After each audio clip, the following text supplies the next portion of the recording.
Hello, I'm Cody, and welcome to session 42 of my Pillars of Eternity turn-based Triple Crown attempt. Last time, we began exploring Durgan's battery, at least the wilderness area near it, did a drinking trip through the Deerwood, and we recruited a golem named the Devil of something. Caroc? Devil of Caroc? Right here. Caroc. The Devil of Caroc, who apparently wants to talk. Village was a touch livelier when I saw it last. Ain't saying much, though. Her head swivels as she looks around. Well, they're going through rough times. Rough times is the only kind they got up here.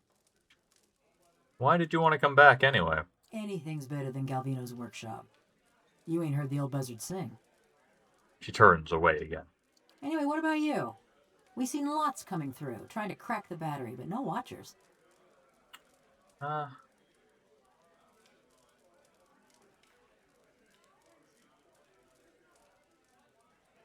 Honestly, I've got my eye on the treasures in Durgan's battery. Treasures with sharp edges and spiky bits, right? Those come in handy. They can, yes. But don't let me keep you from the sights and sounds of Stalwart. They're easy to miss. She rests her hands on her hips and turns to look around. Well, let's see what else we could ask her about. Yeah, let's talk about the murders. Part of me doesn't want to ask, because so far I kind of like her, and I don't want to be given reasons not to, which seems like where it's going to go, but I should ask. Effigy's eyes, that man loved to talk. Why did you kill them? If it's sane and logical reasoning you're wanting, you're gonna be disappointed. Ain't no sense in any of it. Does sound somewhat despairing of it.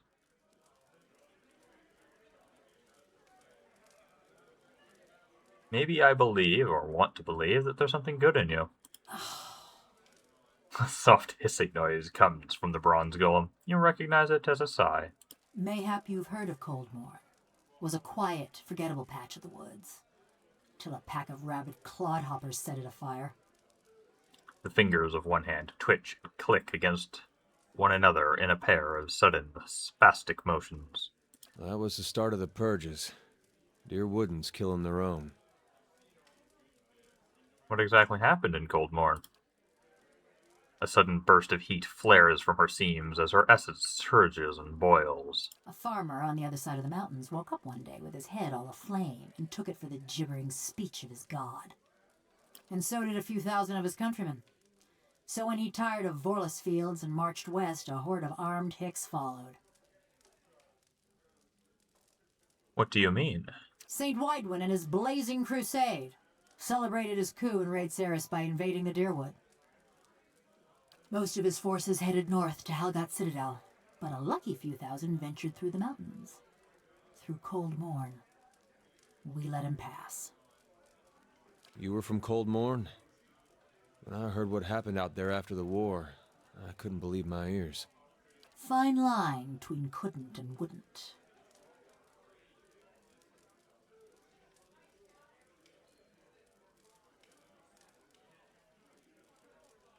Deerwoodens aren't the forgetful sort. You must have known that wouldn't end well.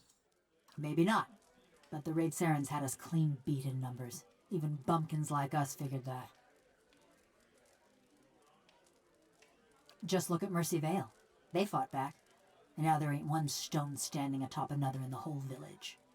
She sweeps one bronze palm across another, metal screeching. Besides, we asked the Duke for help. Told him Widewind's troops was coming through the mountains. Seems he had better uses for his soldiers. She crosses her arms over her plated chest. So we let Widewind's soldiers pass. Left him for the Duke to wrangle on his own terms. You hear a soft clank as she flicks her wrists. What happened then? They dealt with the Raid Sarens. Then they came for us. Was after the Godhammer made a fine grid out of Widewind, when Deerwoodens were running on rage and looking for something to burn. You catch glimmers and glints in her seams as razor-thin wires pull tight within her body. They came at dark. Hundreds of folk. Every one of them mourning someone lost in the war. A dry chuckle ticks in her throat. Must have decided it was our duty to escort their dead back to the wheel. They didn't light their torches till they had us surrounded. Time we saw 'em, there was a ring of fire closing around us. She pauses, and a mechanism in the back of her skull clicks dully. I woke. Ran to the window. Whole village were a maze of flames. Couldn't see nothing for the smoke. And the screams. Her thumb spasms to a strange rhythmic beat. Most ran for the streets. Got caught by the mob. Others hid, let their houses burn down around them.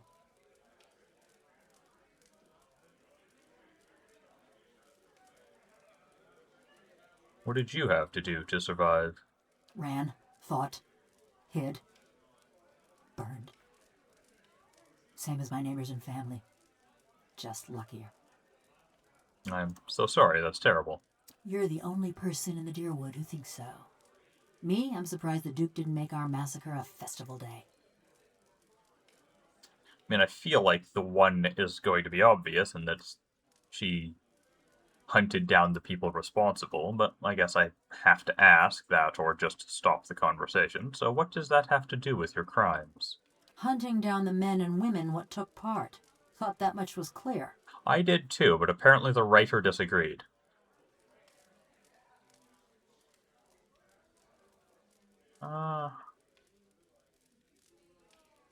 No, you couldn't have hoped to get them all.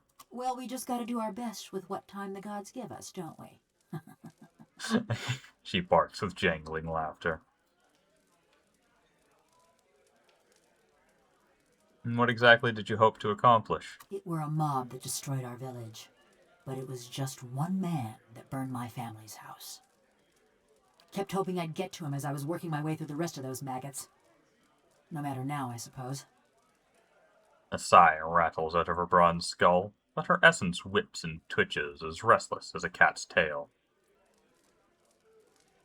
Why did you want to come with me? Stalwart's great this time of year. Beareth spells in bloom for a good 5 days, and the mountain squall actually blows the fish stench away from town. She turns away, clacking the fingers of one hand against her palm. Better than staying at Galvino's, anyway. I kind of wish I could ask if she actually has a sense of smell, because that makes me curious, and my guess would be no, but that she specifically brought up the smell implies maybe so. Though that could just be nostalgia. Alright, that is all for now.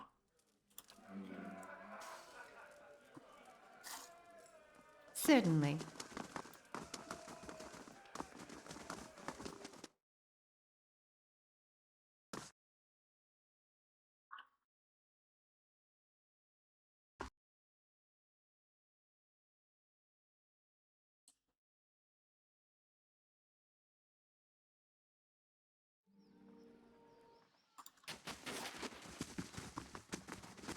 Let's go talk to this Fisher guy about the fact that Galvino really wants him run out of town.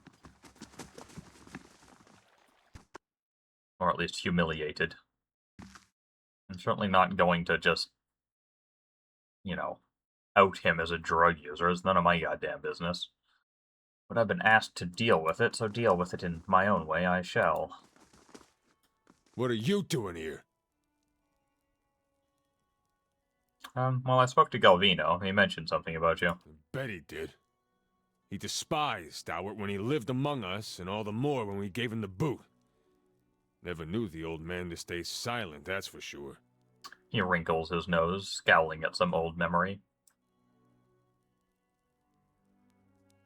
Yeah, he told me you're a ripple sponge addict and wanted me to search the fishery for your stash. Seems the old man's venom has dulled his senses. Grinde's expression is suddenly rigid. Still, I'm glad you're too reasonable to pay heed to that nonsense.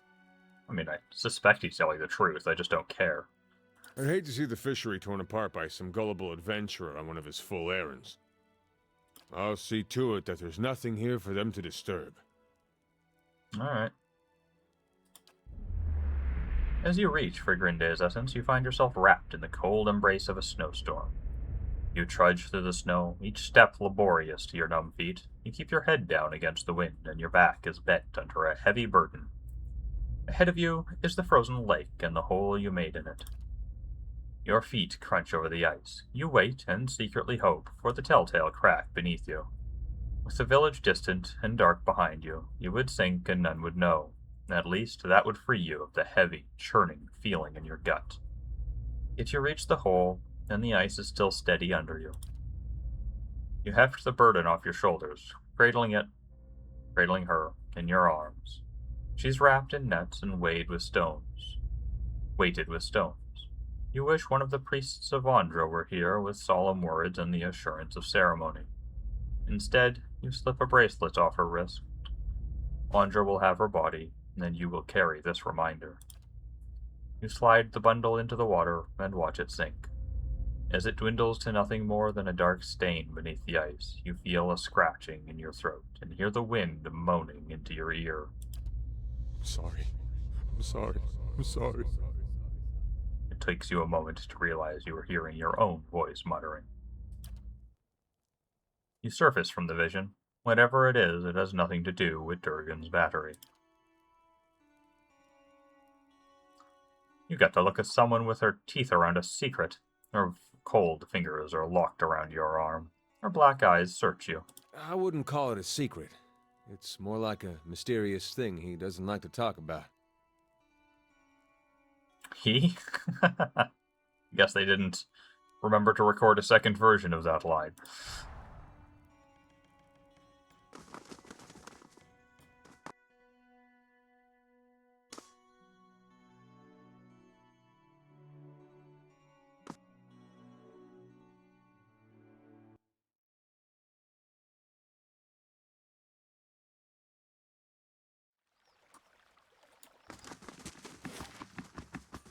Alright, what next?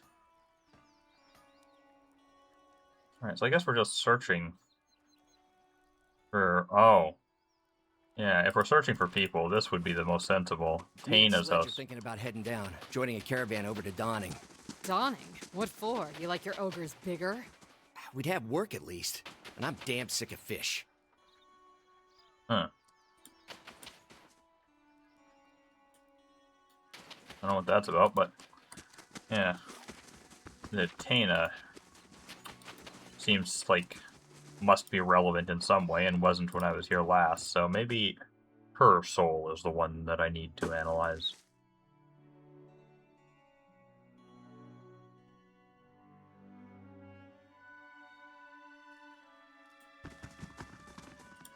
Got to speak up? My hearing ain't what it was. Read her soul. You feel her essence humming and buzzing. Another personality and set of memories lies dormant within her soul, convulsing as if in fitful sleep. The contours of that dormant soul are sharp, ragged. As you reach for it, it seizes you violently. You're standing in a darkened feast hall. Sturdy tables and benches have been stacked against the door in the far end of the room. You know it won't be enough. A few dozen other dwarves from your tunneling crew wait with you, shovels and pickaxes in their shaking hands. Zenove, please. If we go now, we can get behind the barricade. We won't do any good here. He's right, and you hear agreement in the quiet murmur of the others. But Arms Warden Maroon ordered you to hold your ground here. Yet in those rising whispers you hear the opening bars of mutiny. You've never tolerated insubordination from your crew, and you aren't about to start. So you heft your pickaxe and swing it into the man's skull. He collapses, and the others fall silent. The acrid odor of urine rises from his body. We're gonna go down fighting. Anyone who feels differently can settle it with me right now. Your voice is hoarse from hours of shouting orders, but no one else moves. They cast their eyes down in the flickering torchlight. Something thuds against the door, and the others raise their weapons, picks, shovels, and a few swords, but they don't dare flinch. Your own pulse pounds at your temples. You pull back from Taina's soul, but you feel Zenove's wrath and ferocity tugging at you still. Her essence thrashes, lashing out at an unseen enemy. Zenove is powerful, but dangerous too. Her fury has anchored her to old and threatening memories. You consider that there may be others you could awaken. Taina, however, seems unaware of any of this, and she blinks back at you with cloudy, placid eyes. Okay, well, that's the easy choice, I suppose.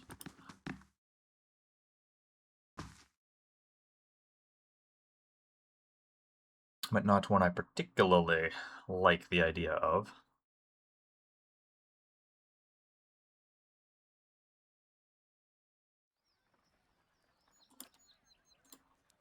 I need to figure this out too again.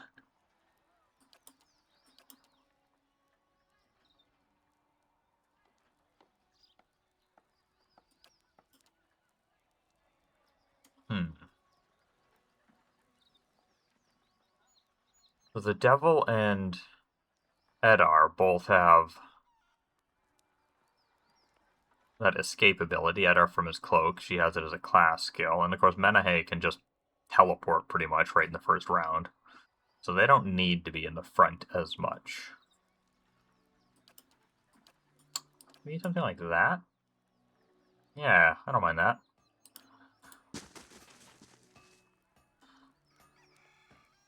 Alright. Who else can we examine the souls of? Oh, Tealdor. Well, oh wait. Did I not do both of those? Meztla. Ah, wilds around Durgan's battery. I guess I did not do that. How about you, Rayfold? So, you're back. What can I do for you? I'd like to... Well, first, what questions could I possibly ask him? Sure, ask away. Not sure what I can tell you, though. I haven't been here half as long as most. Alright, nothing I care about. Right. Anything else, then? Yeah, I'm gonna read your soul. The snowy paths peel away, and the brisk air gives way to the acrid stench of smoke. A dark cloud billows up from the remnants of a burning house at the far edge of a rocky field. You are low to the ground, held in place, and above you the wind tugs embers back and forth like firebugs. The vision in your left... Not so brave now, are you? The vision in your left eye is clouded, such that the figure standing over you is a collection of rough smears of black, cast in a silhouette by the fire. A dark shape swings towards your face, and the subsequent burst of agony jars you out of the memory, and back into your own skin. What? Did I spill something on myself? Rayfold looks down at his clothing. No. You don't seem relevant. How about this guy? No. Check out Thrisk.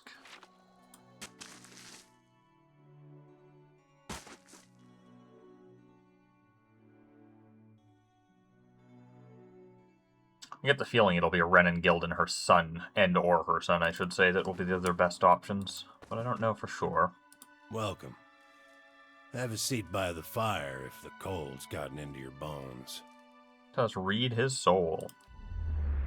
Thirsk's soul is a vibrant, stolid thing, and as you reach out for it with your senses, you see your breath begin to fog in the air. You find yourself far above the ground, wedged into the juncture of two branches. The moonlight is bright upon the snow, and in the distance your quarry steps out onto the ice as if onto an illuminated stage. You still your breath and draw back your arrow. Warmth bleeds back into your limbs, frost and snow giving way to the smoky interior of Thrisk's home. Welcome. Okay, Have well a that seat was by nothing. the fire if the... Still really curious what could be in that chest, but there's no way I could get at it without angering him. Oh, and I just noticed the devil wants to talk to me again.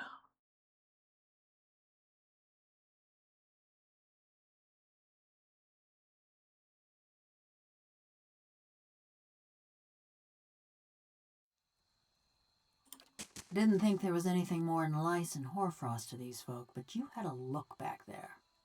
What do you find when you're rooting around like that?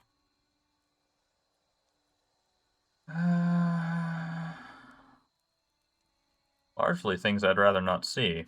Yeah? And I'll bet you could do the same to anyone in this village. Easy as looking at 'em.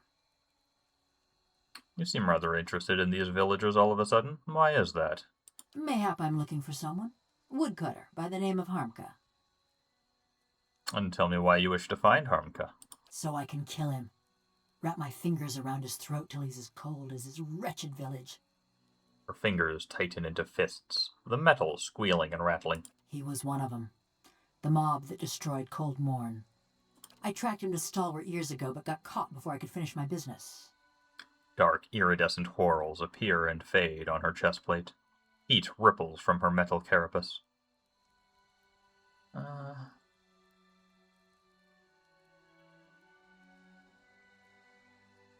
This one's personal for you, right? Sounds like there's more to it. This man, Harmka. I saw him outside my house the night it burned, staring into the flames the way I seen you stare into souls. Her fists clench and loosen in a series of rapid, random movements. I knew it were a fool's errand trying to hunt down every man and woman that carried a torch into Coldmorn. But She twists her head from side to side and holds up a hand, the delicately engraved palm empty, but grasping at something.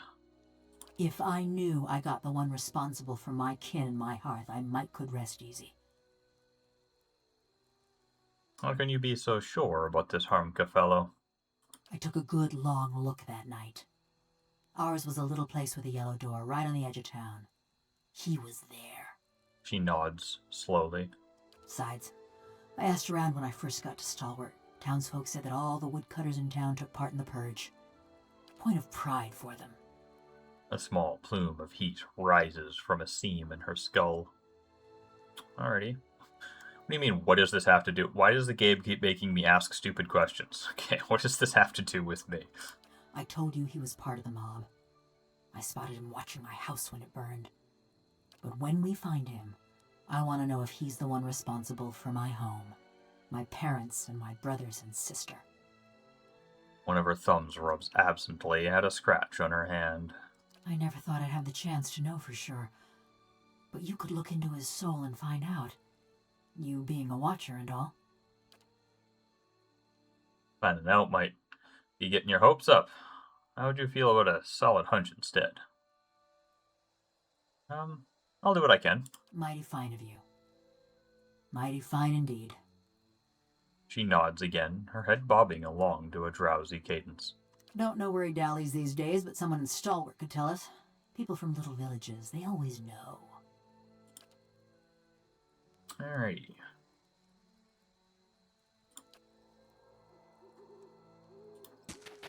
Kind of annoying because I've already talked to half the town and now I might end up having to talk to them all over again.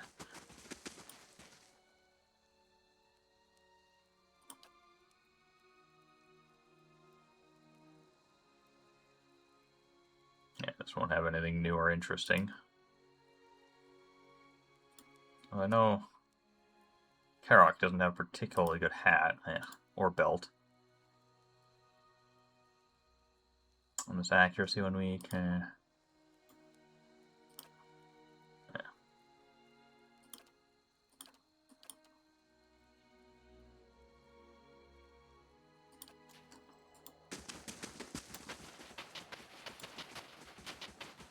I don't think there's anybody left alive in the Temple of Andra. I hope you've had some luck, and do take care with that device. It has a few rather delicate components. Alright. I didn't find any ore deposits, but I did find this. I assume that's those crystals I found. What? So it works? What a day! But why these gems? I didn't think the device would be able to pick up inert Audra. Fascinating.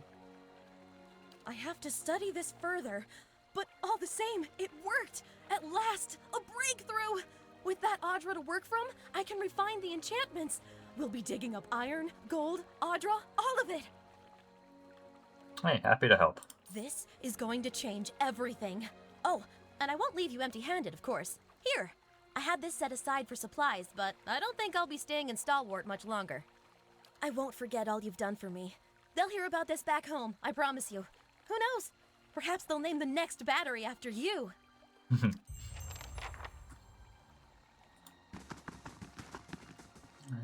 I can't look into her soul, right? This is going to be fantastic. Just wait till they hear about this back home. Oh, I didn't look into the Fisher guy's soul, or did I? Yeah, I did. He was the one with the depressing story of dropping a newborn into the ice fishing hole. Well, maybe I can ask him about... Nope, can't ask him about the Devil of Caroc's thing. Alright. I guess it's turned to night and I didn't notice.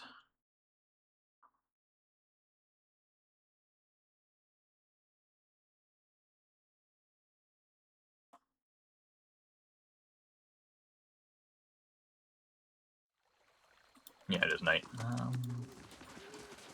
Villagers.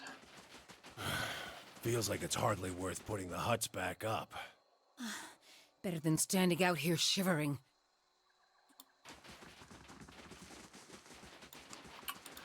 Suppose I can talk with this lady again.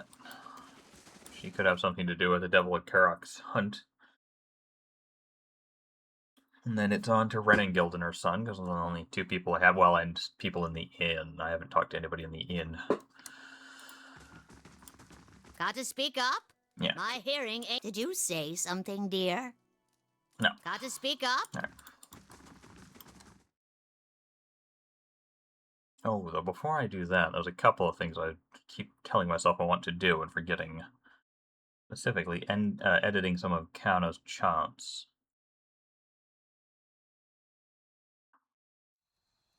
Following your lead.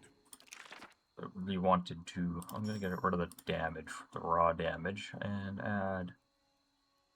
Yeah, I want that damage bubble, damage shield. Seems like a good one to have occasionally. Oh, that's good enough.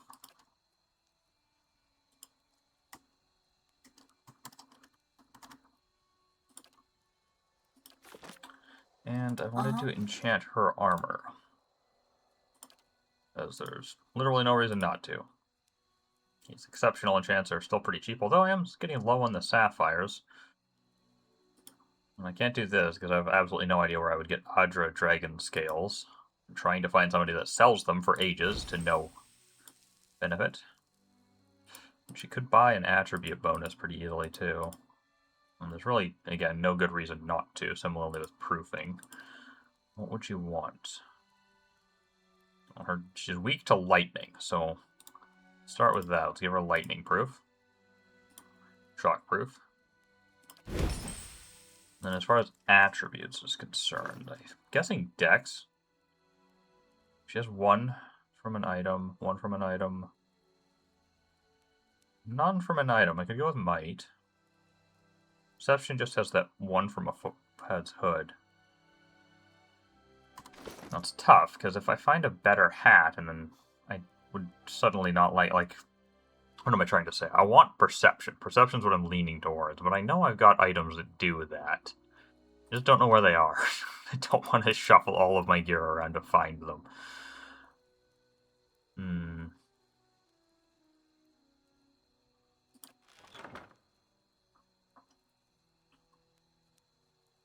Yeah, I'm just gonna go with Might. Screw it.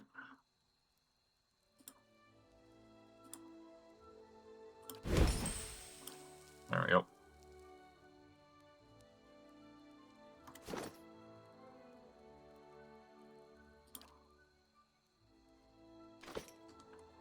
Certainly.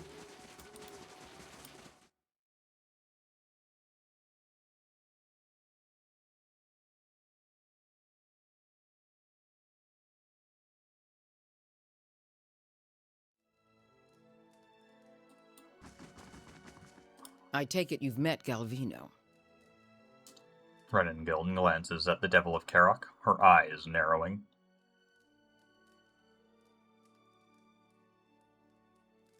Kinda don't want to ask about Harmke with her, because she'll know why I'm asking.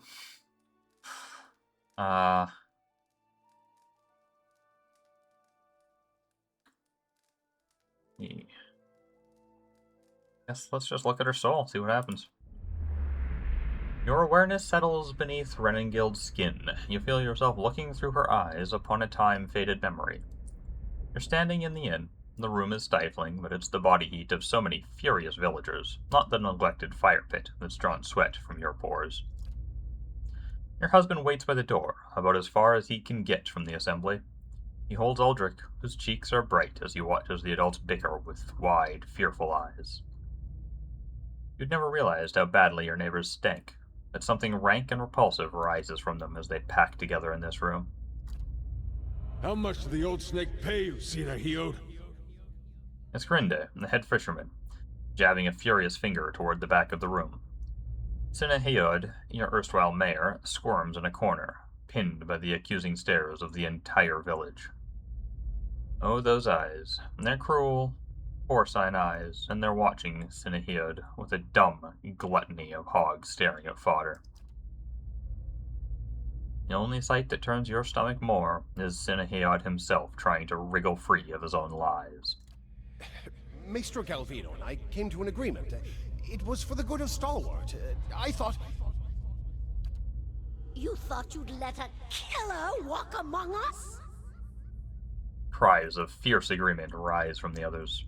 What began as a collective grumbling is swelling and congealing like storm clouds. You look back at your husband. He's whispering to Aldrich, but when you catch his eye, he directs a silent supplication to you. Let's go.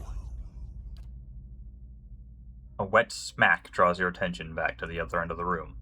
Someone's thrown a potato, and Cineheod cringes and rubs his jaw. You want to shout at them for all this nonsense and waste, but you know this is about to get worse. Stalwart will have blood, and Galvino in his horror had the sense to flee already. You turn again, and your husband is beckoning you with swift, chopping motions.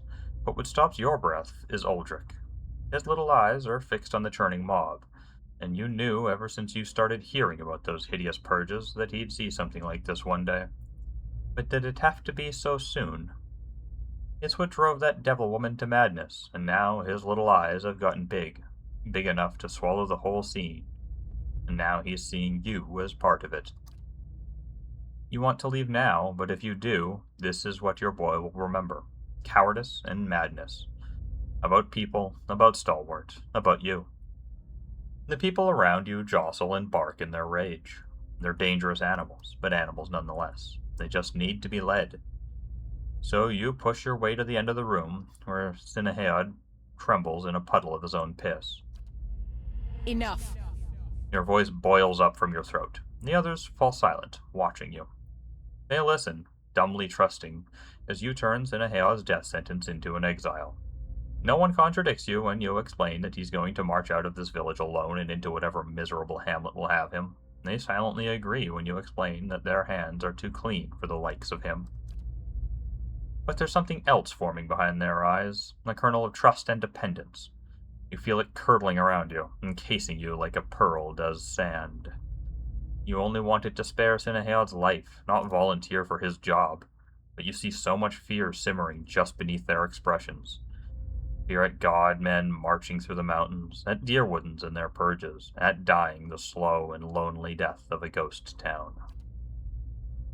And you see their grateful reassurance mirrored in Aldrich's expression. Perhaps this place is hopeless, but you realize that you can't leave it any more than you could leave your boy. The only person who isn't looking at you is your husband. He's shaking his head, eyes on the door. You retreat from Renengild's memory. Vivid though it has nothing to do with Durgan's battery. What's on your mind? Nothing at all. Before you go, trappers haven't seen Baragon's ogres for a spell. I hear we've got you to thank for that. Whole village is resting easier. She takes a deep breath, and you notice that the dark circles under her eyes have faded. Halfrick's cleaned up the rooms at the Grave's Rest, and Eaterin supply lines have finally opened up again. Thought you ought to know.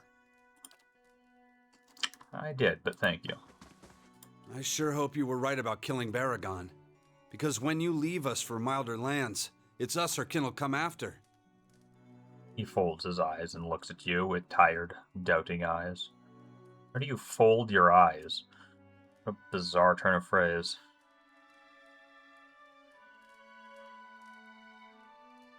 Alright, read his soul. You reach for Aldrich's essence and find yourself staring at a fence post lying in a filthy slush of frozen mud. Snow gathers around your legs and trickles into your boots. A wind nips at you, even through layers of furs. You hold a wood chisel in one numb hand and a mallet in the other. Kneeling over the fence post, you get to work. Hour after hour, you hammer away, feeling the tools grow heavy in your grip as your breath fogs your vision. You want to do better work than this. You can do better work than this, but no one's building new houses in Stalwart. The last table you crafted was put into the fishery, and pike entrails now trace the fine dovetailed joints you so lovingly carved. Now you mend the stockade, because that's what's needed. The chisel slips, skidding alongside your hand. You gasp, but you hold up your hand and see, much to your relief, all 5 fingers wriggling back at you. You need to get out of this town. You pull back from Aldrich's soul. He's still staring into the fire, seemingly lost in his own memories, too. Something else you need? Oh. Well, now my consideration is, do I ask about Harmka? Ask Renan Guild, that is. Or do I just hope I can find the information elsewhere and not have to reveal that it's, what's going to happen? I hate that my decision-making is so often predicated on load screens, but I don't want to have to leave this place and come back and deal with all the load screens therein, so I am going to ask. You've been busy since we last spoke. I want to thank you for what you've been doing for Stalwart. Do you know where I could find Harmka? Probably out in the russet wood, chopping timber. Oh, that timber camp that had no one in it. She eyes the Devil of Caroc. Don't worry, we're not looking to murder him or anything. He winks at you. Yeah, very, very obvious there, Yadar. Why do you want to know? A friend asked me. Well, if you don't find him, just check back later. What's on your mind? Very well.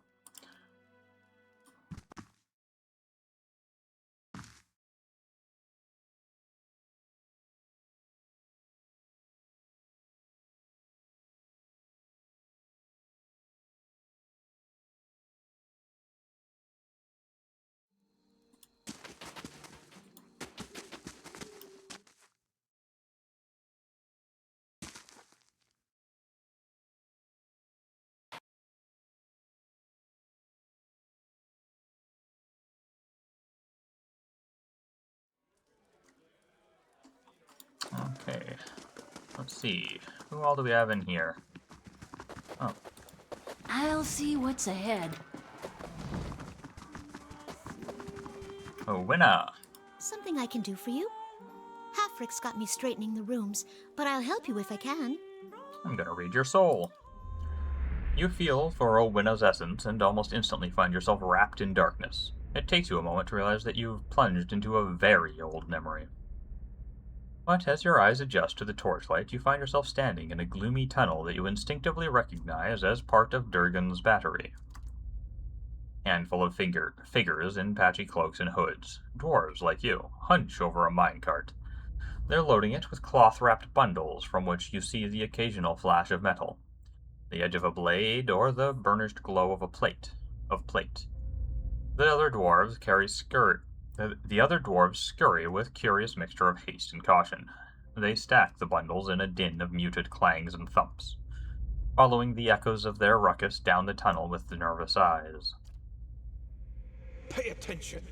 Sooner we get this done, sooner we can go. Your voice is a dry whisper, and your nerves tingle with energy.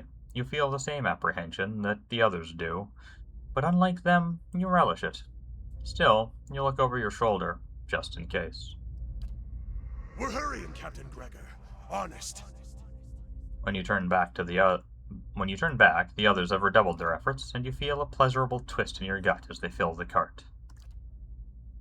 Being captain of the guard doesn't pay much, but it does allow you to visit the armory without raising eyebrows, and with Coinmaster Zoltan selling off half of the battery's arsenal, who's going to notice a few missing pieces? Besides, you've got a buyer lined up. As long as you can move these goods out of the battery before someone squeals. You pull back from the memory to find Owina staring at you. Ma'am? Excuse me, ma'am? You all right? Her head is cocked and her brow furrowed. That seems like the better awakening than the other one, but not good. I don't know if there could be a good one, though. It feels like anything we do here is kind of shitty. Hello, ma'am. Anything I can do for you? Can't look at hers. Interesting. You look like you've been in the wilds. You see my wagon out there? All right, I did. Here's your goods. You've saved my hide. I can't thank you enough, but I hope you'll take this. Fair enough. Here, as promised. Thanks again. With a little luck, I'll trade these blizzards in for a sea breeze soon enough. Fair enough. I'd half forgotten about that. Man. I'll be gone just as soon as the weather clears. Oh, Are these actual characters or are they backers? Ah, it's our ogre slaying friend. Have they crowned you Queen of Stalwart yet? My friend doesn't mean to be an ass, ma'am. It just comes natural. And what do you want? What? I'd want a crown. Oh, my god, I read that wrong. Alrighty, Alright, these two. Alright, let's start with Andred. A handful of memories dart across your mind, like startled fish leaving indistinct images and sounds in their wake. For a moment, you are overwhelmed, until one particular recollection tugs at your senses with stubborn force. You, or Andred, or both, kneel on the stone floor, held between two men. The man pacing in front of you wears the armor of a crucible knight, and you feel Andred's half-hearted contempt for him as if it was your own. You feel Andred's triumph, too, when the knight comes just close enough for you to spit blood onto his boots. The memory slips away from you, and you find yourself back on your own shoes. Alright, then Brightwin. The whiff of salt and brine is in your nostrils before the room has even faded. The ground heaves beneath your feet, and a spray of ocean water roars over the railing as the ship heels under the wind. The ship shudders violently, and you are thrown against the railing.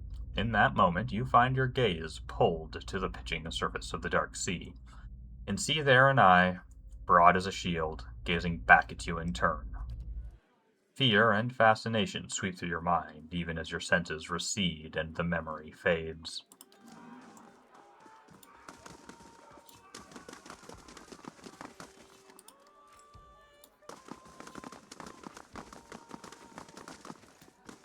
Is there no one downstairs?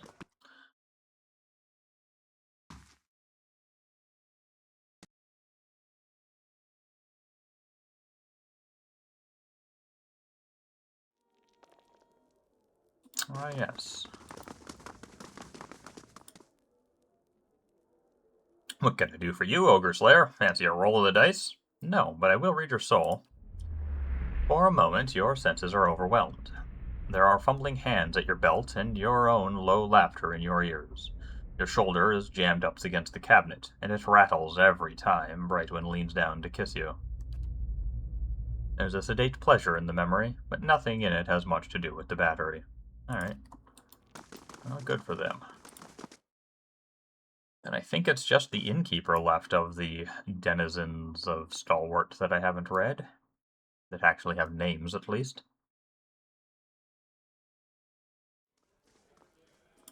Back to warm your hands, eh? What can I do for you? You see a room, dark and damp, a cellar. It looks like part of the inn rather than an old fortress, though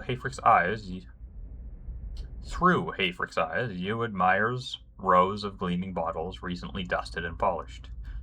As you step back from the shelves, you look on with satisfaction at a pressure plate concealed in the stone floor. You alright? I won't serve you if you're already drunk, you know. Okay, so of all the options, it feels like the only sensible one is Owina, I think her name was. Owina, yes. Unfortunately... What I can do for you? Halfrick's got me straightening the rooms, but I'll help you if I can.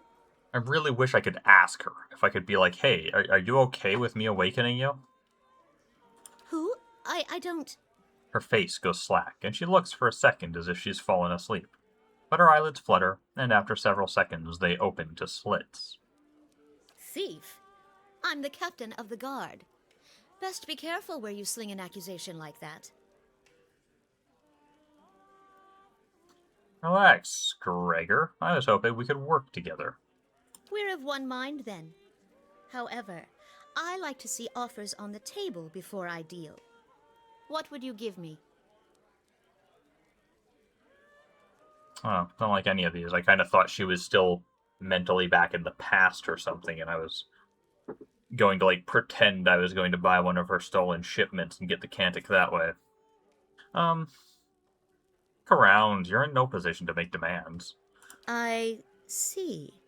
Her expression flickers, but she otherwise hides her surprise. You have me at a loss, and yet this is not a loss entirely. She looks herself over, holding out her arms and feeling the fabric of her clothing. I need to reach Durgan's battery. The Cantic, please.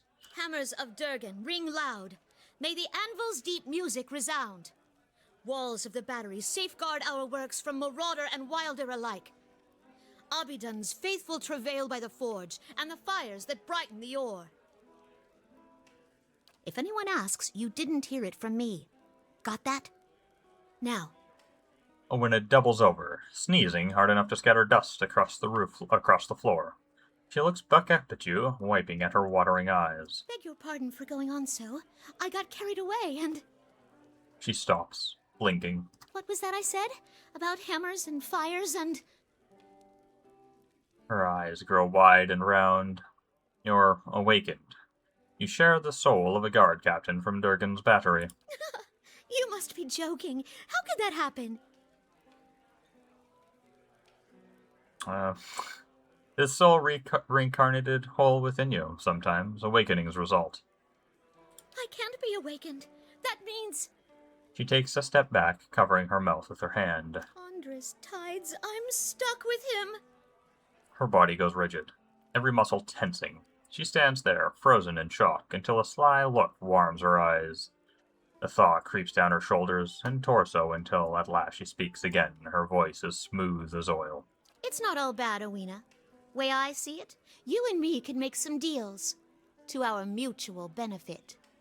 She cranes her neck, taking in the dark room. Deals? What do you want from me? For you, not from you. I'm thinking it's time we got a raise. I don't know about that. Hafric's a bit of a miser, he is. Owena's anxious frown replaces Gregor's confident smirk. Don't you worry about Hafric. I've got something else in mind. Owena falls into a look of deep contemplation as she and Gregor continue in silent conference. Hell. Why do I get the feeling that the next time I come back here, Hafric's gonna be dead and she's gonna be running the place?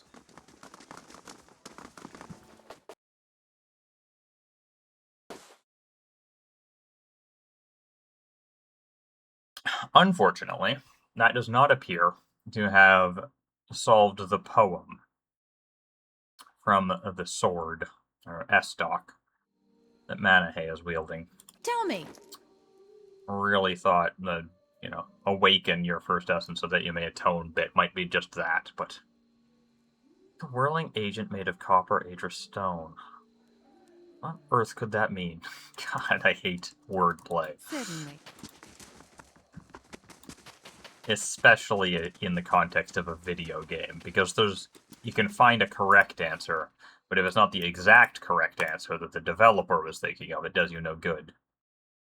At least if it's in a multiple choice scenario, you can kind of, use inductive reasoning to figure out what the developer might have been thinking about, but when you're just left at a complete void like this, it's just absolute nonsense.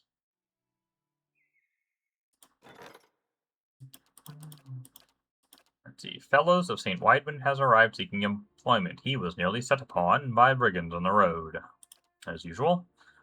And he's a 1-3, so let's see, do I have anything worse than that?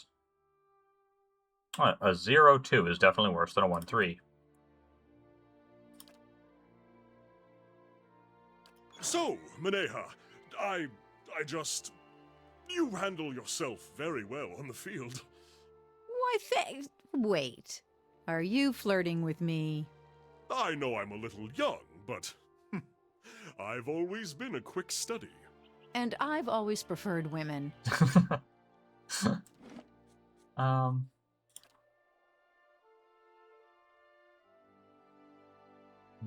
don't normally zoom in this much. I just noticed how chunky the shadows are, and I was wondering if I could turn up the shadow resolution, but no, apparently not. Not a big deal at all.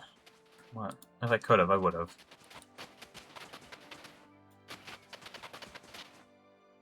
There we go.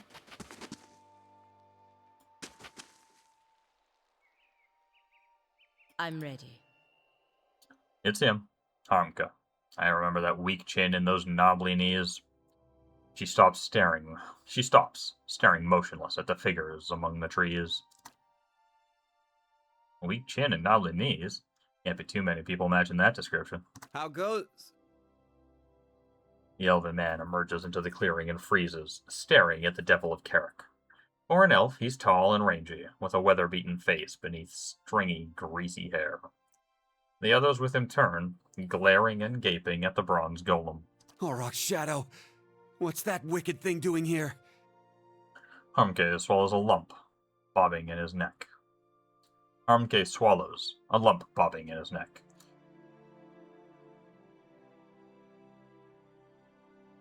Why are you so nervous? It's a killer! Look, we don't want no trouble. Just trying to do our work. Beads of sweat have formed on his forehead, despite the chilly air. We'd be much obliged if you'd leave us be. And take that thing with you. He looks at the devil with a mixture of terror and loathing. Enough. What do you see, Chie? Is he the man who torched us? The devil sways on her feet, her whole body moving around the axes of her ankles. Moving around the axes of her ankles. Though she's talking to you, her attention, a concentrated spear of essence, is focused on Harmke. He steps away from you, but your awareness reaches through his trembling skin in feeble resistance of his fear. You see memories. Snow-shrouded forests partitioned by fallen pines and firs, days measured by the steady swings of your axe. There are other moments, too, recollections that flare up like a hearth's welcoming fire. There are children, spry and lanky like you, but still full of the rowdy energy of youth. Together you scatter winterbloom petals on a grave. You reach deeper into Harmke's soul. Years roll back. A torch in your left hand bathes your face and shoulder in heat. All around you are other men and women holding other torches, and the mountain air is acrid with the stench of smoke and sweat. Rage billows off the others. It's been a fever in your blood for days now, exhausting you and invigorating you, all in equal measure. You're at the edge of that town, Coldmorn. It's hours yet before dawn, but the commotion has started to awaken the village. Candlelight ignites behind frost-crusted windows, and haunted faces peer out at you through the glass. You begin to doubt yourself. Just then, a door slams. A villager comes racing through the streets, kicking up snow. With his stark white face and pale hair, he looks almost like a ghost. The line of torchbearers ripples as he gets closer. He picks up speed, but nobody moves toward him. You imagine him breaking through the row, shattering your ranks like the bad dream that brought you all here. You imagine waking up in your bed, the heat from your torch nothing more than the warmth of your wife sleeping next to you. Instead, the villager reaches the row of torchbearers a stone's throw away from you. A woman advances from the line and buries her dagger in his neck. The rest of your fellows shout. Rage, memory, and bloodthirsty triumph boil up in you. You all came with a purpose. You came to bring justice to the traitors of Coldmorn. The next few hours are painted in colors more vivid than life. You put your torch to anything that stands and your sword to anyone who runs. It is as if Magran herself whispers in your ear and guides your hand. Exhaustion has almost cooled your rage when you spy a house at the edge of town. One of the only buildings that hasn't already burned. It's flanked by knotty spruce trees, and the door is painted yellow. Yellow, the bloom of sunrise, the hue of your son's hair, the color of cowardice. Just then, someone barrels into you from behind. It's a man, someone you remember from the journey to Coldmorn, though you can't recall his name. He snarls at you, mad with indiscriminate rage, and it occurs to you that he's mistaken you for one of the villagers. You smash the window and hurl your torch inside. The other man has turned away. You think you hear a child's shriek within the house, but it's impossible to tell above the roar of the riot. Harmke shivers, and you pull away from his memory. His eyes are wide with guilt and fear. Spit it out, Chie. What did you see? Her feet are rooted in the snow, but her limbs jerk and jangle. It's not that simple. Don't give me that greasy horse shit. You looked into that squalid dregs of his soul. Tell me what you saw. She steps toward you, strangely clumsy. Heat patterns streak and flare across her body. The snow melts around her feet. I mean, he is responsible. and he did burn down the house, but, like, I don't think murdering him, let alone this entire encampment of people, is sensible. Nevertheless, I'm not going to lie to her. He burned down your house. She stares at Harmke. You hear only a whirring mechanism in her throat, but Harmke leans closer. What did you say? His mouth quivers. It is really surprising to me that they did not have her voice act this. This feels really important to her character for them to have skipped that. And also, my voice is giving out. What did it feel like? The torch in your hand, the blade you carried, what did they feel like? A wild, inhuman scream echoes out of the bizarre machinery of her throat. It drops Harmke and his companions to their knees, where they cry out in terror. Gears squeal and crank as she rushes at him. I was really hoping we could get away with either not killing him, or at least only killing him, but it appears everybody has gone hostile. Which is... It's not going to work out well for them. They're just a bunch of woodcutters.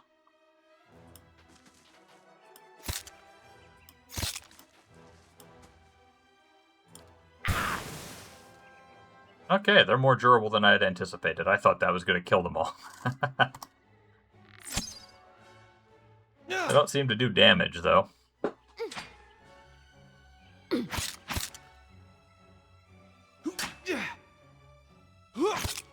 Hey.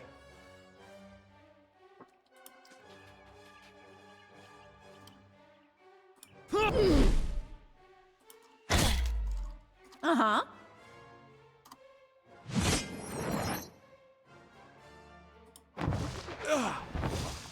I'm ready. Uh-huh.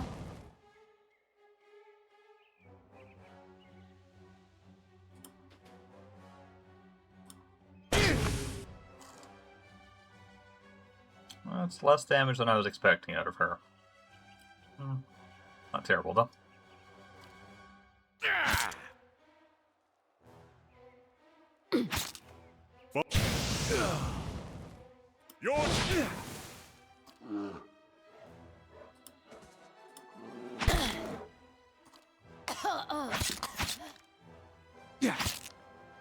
Your aim could use some improvement.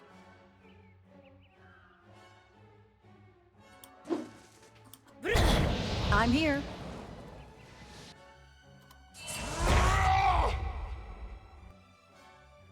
Jeff! I can't believe she didn't kill him when he was already near death. Oh. Finish the These are weirdly durable, considering how they're just, you know, random lumberjacks. Following your lead. Reminds me of that fight when you meet Aloth, where a couple of random thugs are attacking him, and they all have exactly 1 health, if I recall correctly.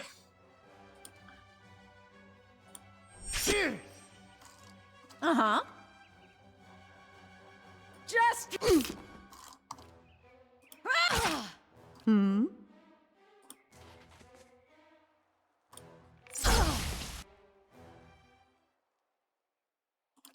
Almost 15 years I've been looking for him.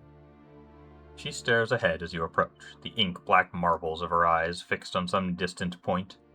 Her essence swells and swirls in the throes of contemplation. All that fretting and wondering, and the deed's over in less time than it takes to tell.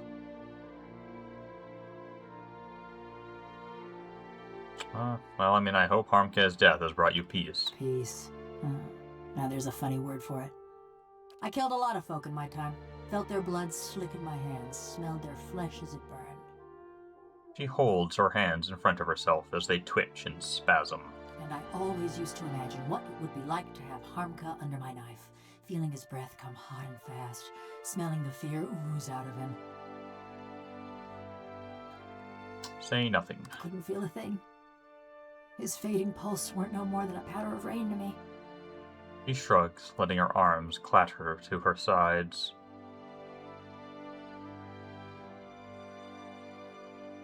I mean, again, I find myself stymied by awkward choices. Like, trust me, he's definitely dead. Like, obviously she knows that.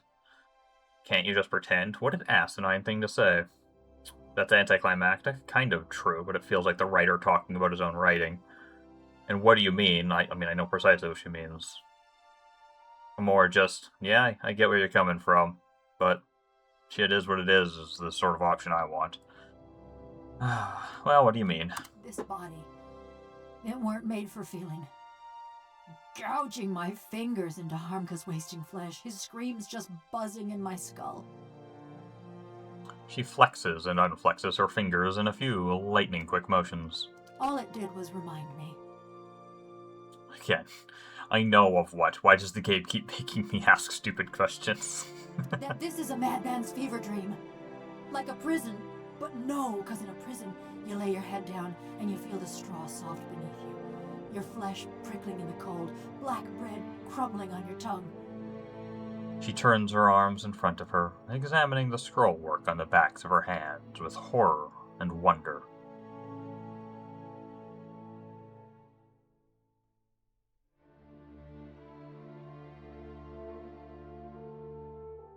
Again, I hate all of these. Can't you get used to it? Oh, what about the advantages?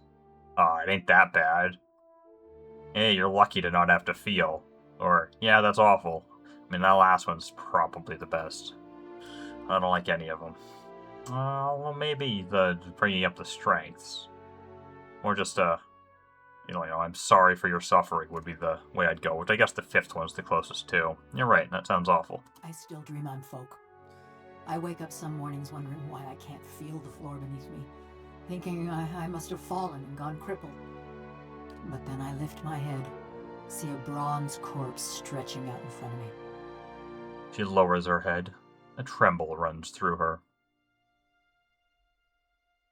Yeah, I'm sorry you have to go through that. It's not pity I want, it's a choice. She draws back from you. I dreamed too of what Galvino did that night. Those moments. I'd endure another cold morn if it'd spare me this fate. She rubs her hands together, tracing her even joints with her fingertips. What happened exactly? It was after I got caught in Stalwart. They'd locked me in a little house by the inn, the old mayor and his cronies. Her head dips as she remembers. When a crowd of them came for me in the dark of night, I was only surprised it had taken them so long. She hesitates. Only they didn't march me to no gallows. No. They snuck me to another house on the edge of town, real sneaky-like. That's where I met Galvino. She raises her head, her black eyes shining. Galvino was living in Stalwart at the time. True enough. This was before the locals gave him the boot. Still weren't a popular fellow, though. He was fiddling with some machinery in his workshop.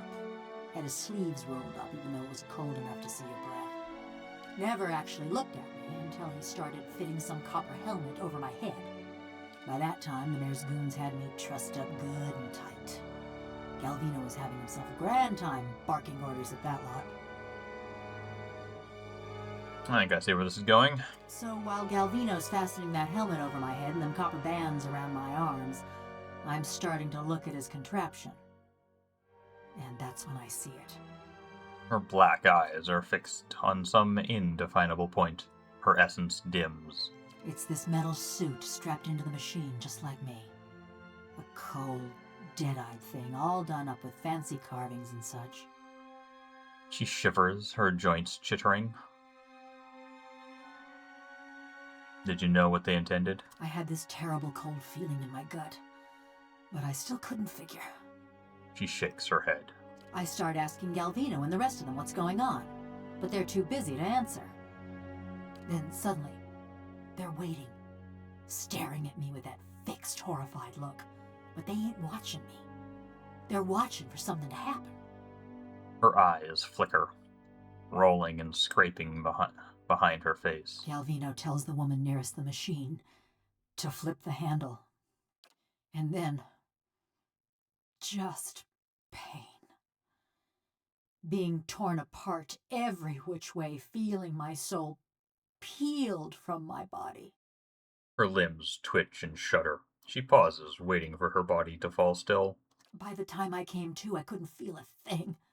Just this dull, distant sort of ache. I heard the old man cackling and chattering. When I saw him looming over me and looking down at me with hungry eyes, I tried to scream. Tried to swing at him. Think that was when I knew. She shakes her head and falls silent.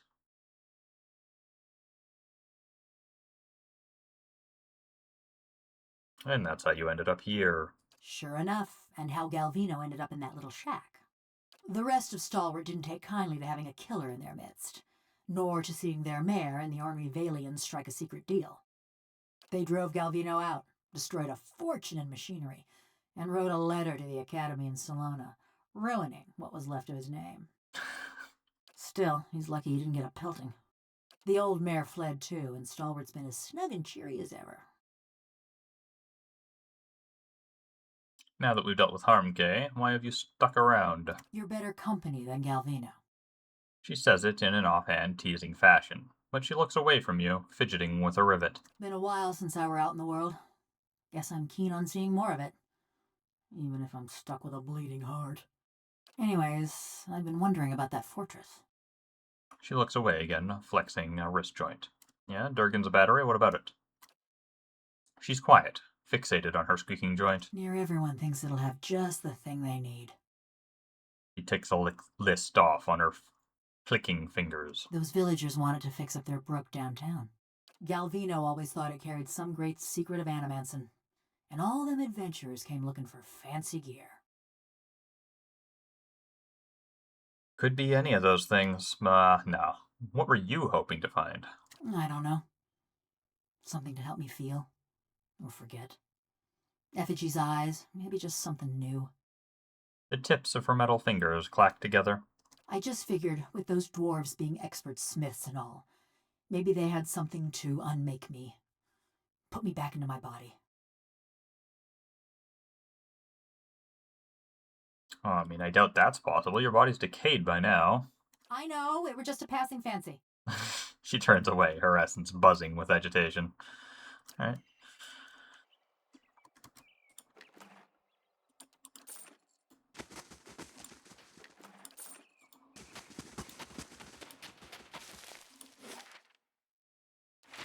So anything else I need to do in the Rutherwood? I don't think so, but...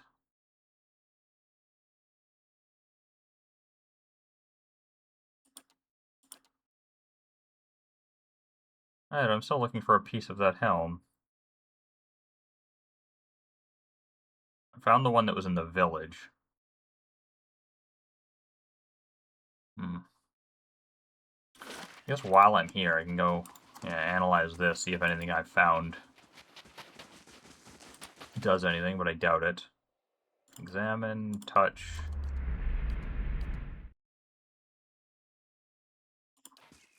Yeah, nothing still. Anything that could possibly have anything to do with a sword, like a Arc of Adra or something.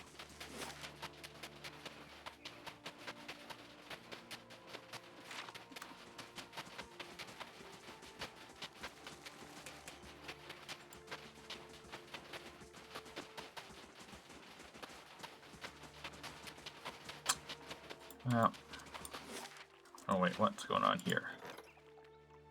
Nothing new to report in Grand Adventure. Apparently it's just, I guess I've ran out of like ones that have actual writing. Now they just do this? Sure. I'll send Sagani, I guess. She's never done any of these.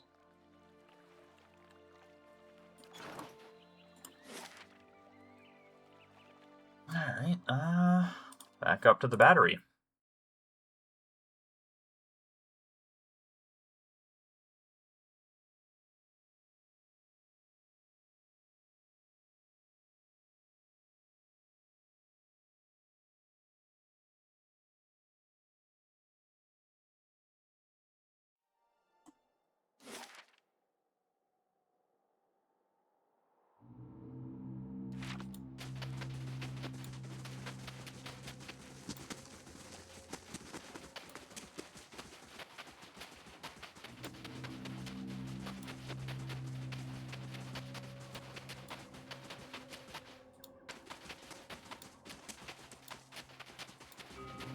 Let's see what lies this way.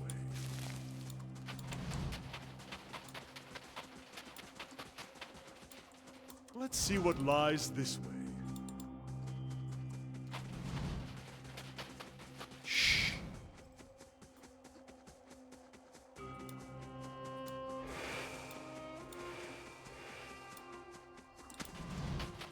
I shall be quiet as a calm sea, which is not very quiet.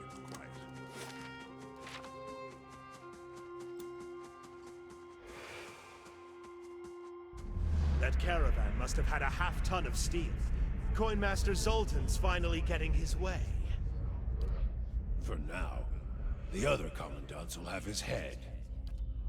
Only if they don't tear each other to pieces first. I heard Maroon and Exandru. Shh.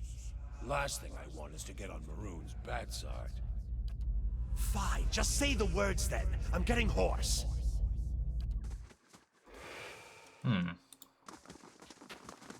To whispers and shadows. Folk round here say the battery swallowed more adventurers than the ogres. Thought you'd want to know. Yeah, fair. Eyes open.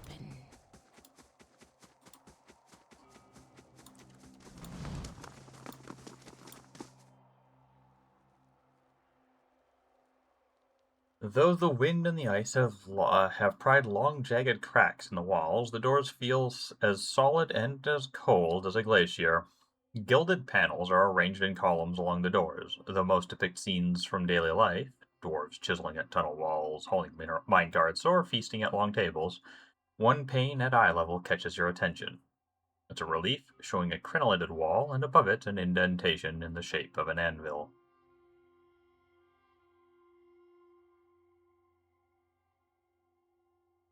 Alright, well, I guess we'll place the anvil tile in there. I don't know if that's actually necessary. The anvil-shaped tile fits perfectly in the impression. You feel a warm thrum in your fingertips as you snap it into place. I don't remember what order this is, but hopefully it's in the order they have.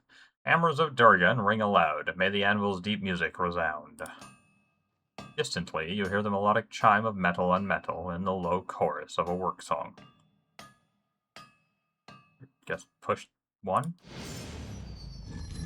Oh my god.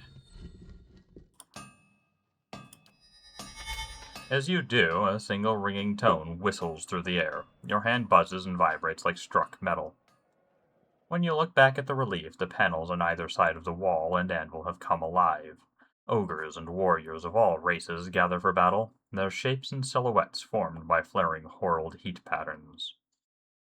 The tiny figures move and dance, animated by the flicker and blaze of an unseen fire. Okay, Abaddon's faith will travail by forge and the fires that brighten the ore. And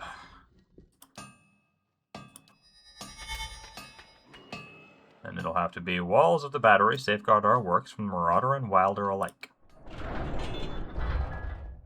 And then...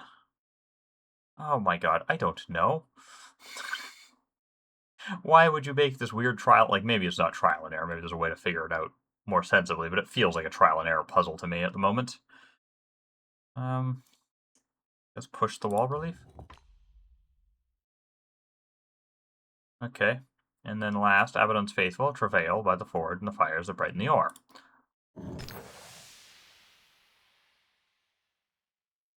And, well, I'm not sticking my finger into it. Stick my weapon into the mouth? Nope. Boop.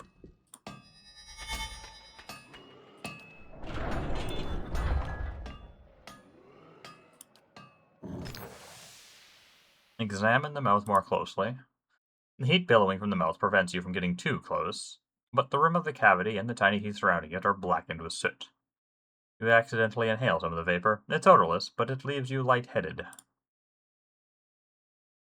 You also notice that the dragon's tongue is a fire striker. It's hinged and attached to a chunk of flint.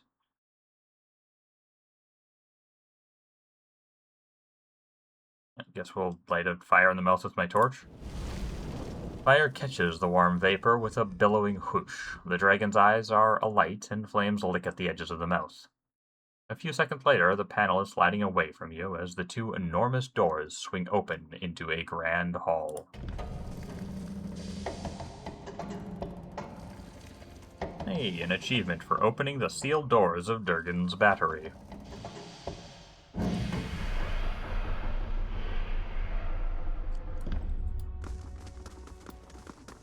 Alright. Part of me had hoped that would be what activates the next level of this sword, but I have no earthly idea. That's all well and good, but I need to finish exploring this wilderness area first. At the very least, we know there's a hunt here. Or a bounty, that is. Keeping an eye out.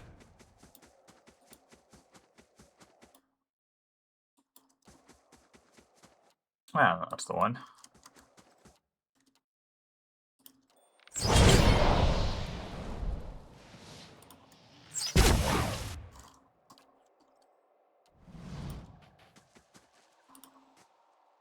Ooh, swing and a miss.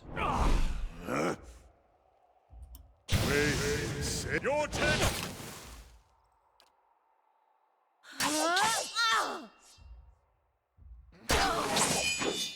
Uh-huh.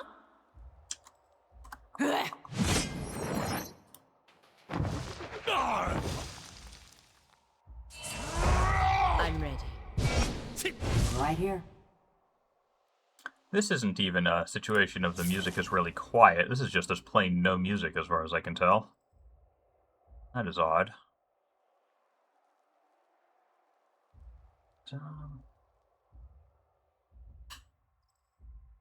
Dazed, frightened, sickened, frightened.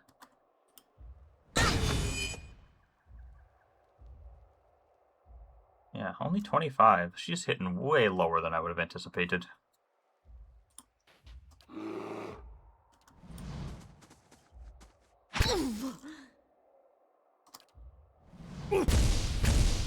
Yes.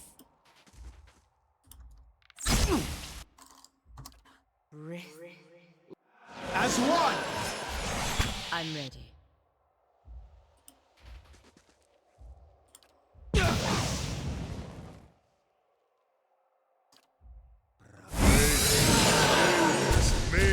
Oh, don't charm Edar. Or not Edar, Canna. Don't charm Canna. Don't charm anyone. It's rude.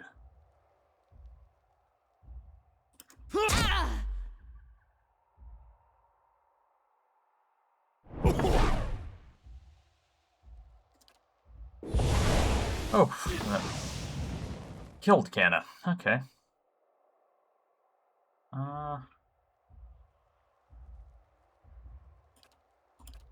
Freros, Ceres.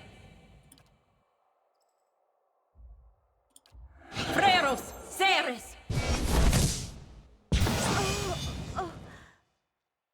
Your Right here.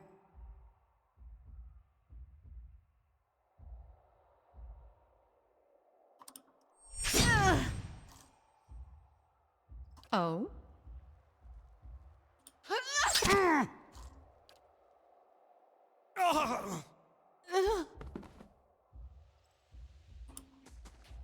You're not...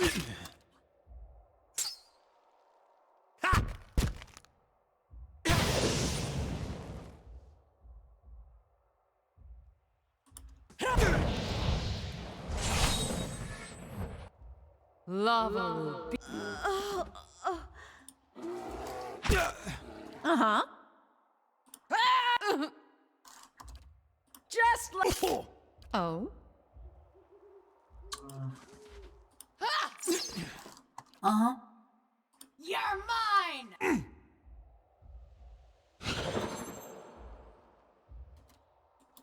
Alright.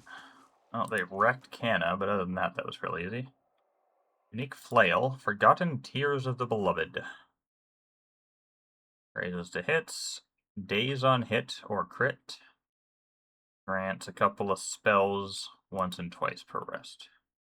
And nothing else of import.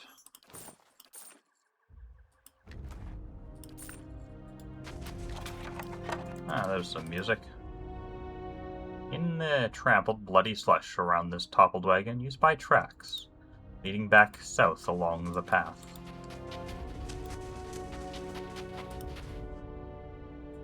This crate is empty, though it smells strongly of fish.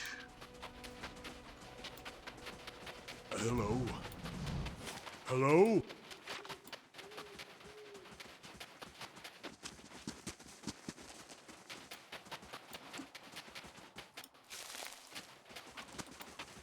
Now here's something. Oh, just a random grimoire. Ninagauth's Black Pages. Wonder if it's special.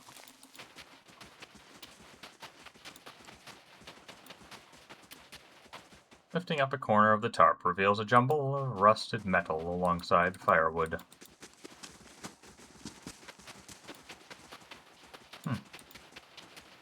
That bounty was pretty much the only thing over here. A little bit up here, I guess.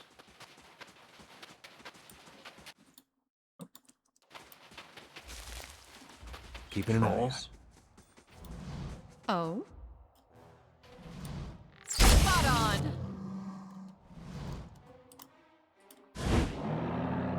That was odd.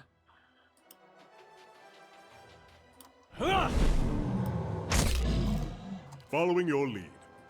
Race for Tatoa!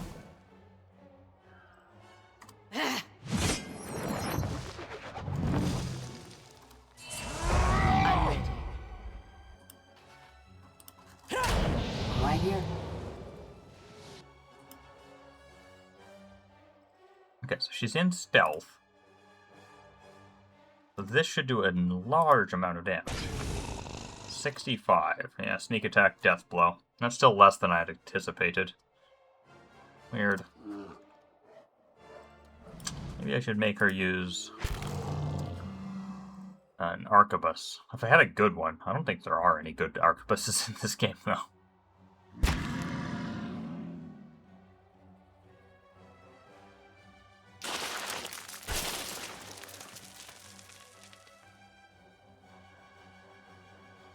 I remember once finding one and thinking about using it with Chie, so I guess there's one that's at least okay, but I don't appear to still have it on me.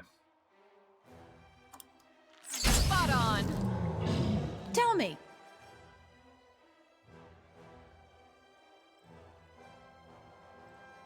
Ah! Take that!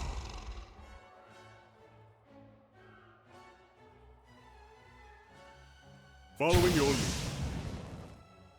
Your tail ends here! Your aim could use some improvement.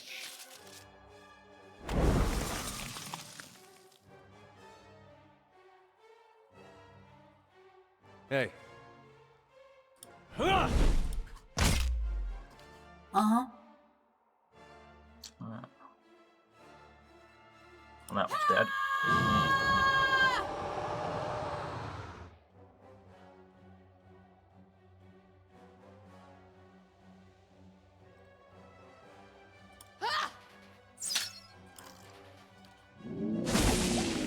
Your aim could use some improvement. Met kong swolias.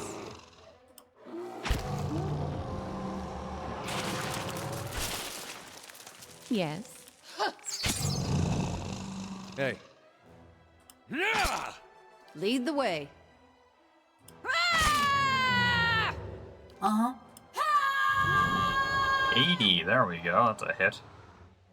And that one wasn't even a crit. Your aim could use some improvement. Following your lead. Let's end this! Yes. Lead the way.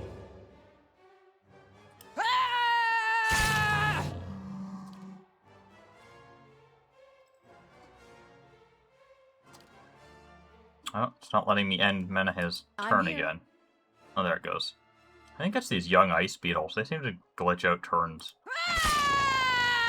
Fortunately, not critically so far, but Hey. Annoyingly. You're not getting through me. Uh-huh.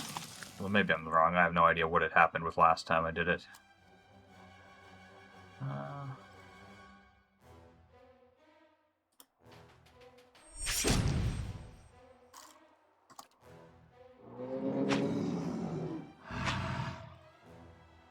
Following your lead.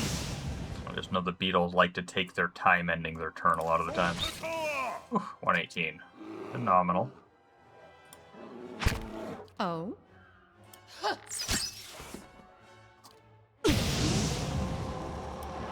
Permet kong swolias. Yeah!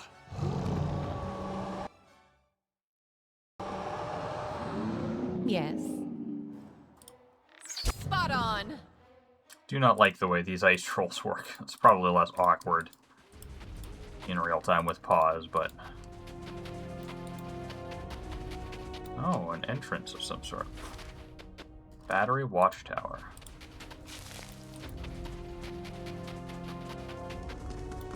Hello? Hello? Talisman of the Unconquerable. +2 intellect while endurance is above 50%. +25% focus gain while endurance is above 50%. Increased focus gain is kind of interesting if I was still using the Grieving Mother for sure, but... Well, I don't know why they have to add a conditional to it, or indeed to that relatively small plus to int. Like, if it was +7 int while endurance is up, that would at least make sense, because you don't normally find things with that much int. As you grab the bow, it vibrates with a strange and familiar energy. Searching your pack, you find the silver arrow that you found lodged in an injured winter wolf. You hold the bow and arrow together. The arrow suddenly snaps into place. You hear a crackling hum, and a pale ribbon of light begins to form between the ends of the bow. When you pull the arrow back, you feel a very solid resonance. You have gained Storm Color. That's the hunting bow that I've remembered existed and would wanting to use, so that's fantastic.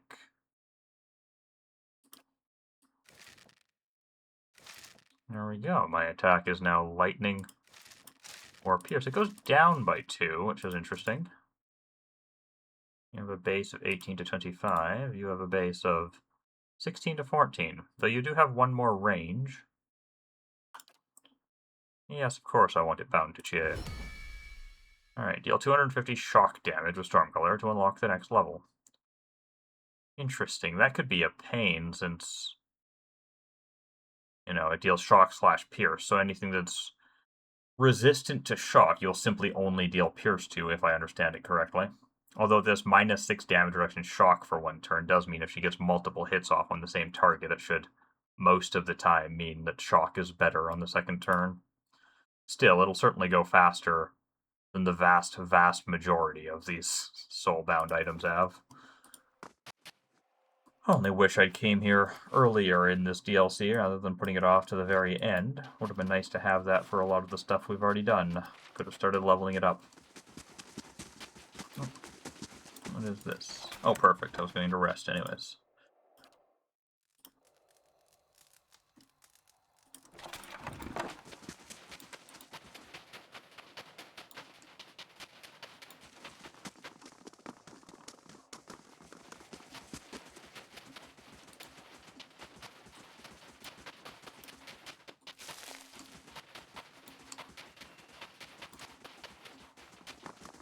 But before we go in here, actually no, I was going to end the session, but I'm going to end the session inside so I don't have to start with a load screen into the game, followed by another load screen into the dungeon.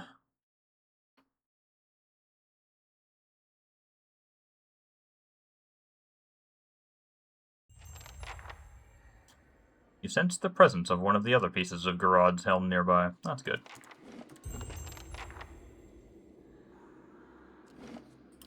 Alright, well, thank you all for watching and or listening to session 42 of my Pillars of Eternity playthrough. I called the last session 40 accidentally when it was 41, but such as it is. I hope you all will join me next time when I get to 43.